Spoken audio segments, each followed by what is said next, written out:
Price Lord, good morning. எப்படி இருக்கிறீங்க? இந்த வீடியோவில் உங்களை பார்க்கறதுல ரொம்ப சந்தோஷம். காலையில் எழுப்பி ப்ரேயர் முடிச்சுட்டு வாக்கிங் நடக்க ஆரம்பிச்சிருக்கிறோம். நீங்களும் நடங்க, நடப்போம், நலம் பெறுவோம். நடப்பது ஒரு ஆரோக்கியமாக இருக்குன்றதை தான் சொல்லணும். நடங்க. இன்றைக்கி எதை பற்றி பேசலாம் அப்படின்னு யோசிக்கும்போது தெரிஞ்சதாக இருக்கலாம், தெரியாததாக இருக்கலாம். அதை பற்றி அதனால் சொல்கிறேன் பாருங்களேன். என்னென்னா, தானம் என்ன பண்ணோன்னா பிறரை வாழ வைக்கும். ஆனால் நிதானம் தன்னையும் வாழ வைக்கும், பிறரையும் வாழ வைக்கும். நிதானம் அவசியம்.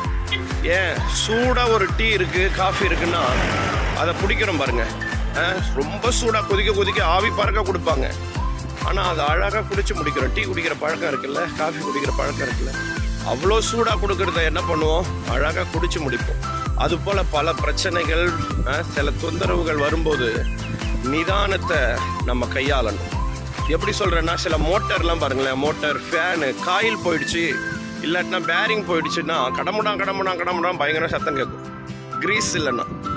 அப்போது நமக்குள்ளே கூட நிதானன்றது நம்ம இழந்துட்டோன்னா அப்படி தான், தேவையில்லாத சத்தங்கள், தேவையில்லாத பிரச்சனைகள்.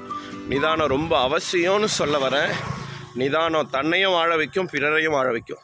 வசனம் நீதிமொழிகள் 14:2 சொல்லுது, நிதானமாய் நடக்கிறவன் கர்த்தருக்கு பயந்திருக்கிறான்.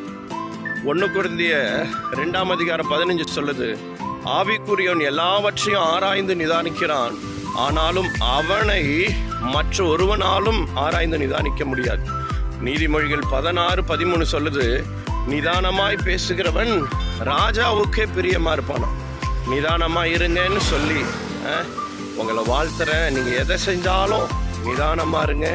பல தானம் இருக்கலாம், உடல் தானம், பொருள் தானம், அன்னதானம். எல்லா தானத்தை விட நிதானம் ஒரு மனுஷனுக்குள்ளே இருந்துச்சுன்னா சிறந்த வாழ்க்கையை வாழ முடியும்னு சொல்ல வரேன். இந்த சின்ன பதிவை உங்களுக்கு நான் சொல்ல ஆசைப்பட்டேன்.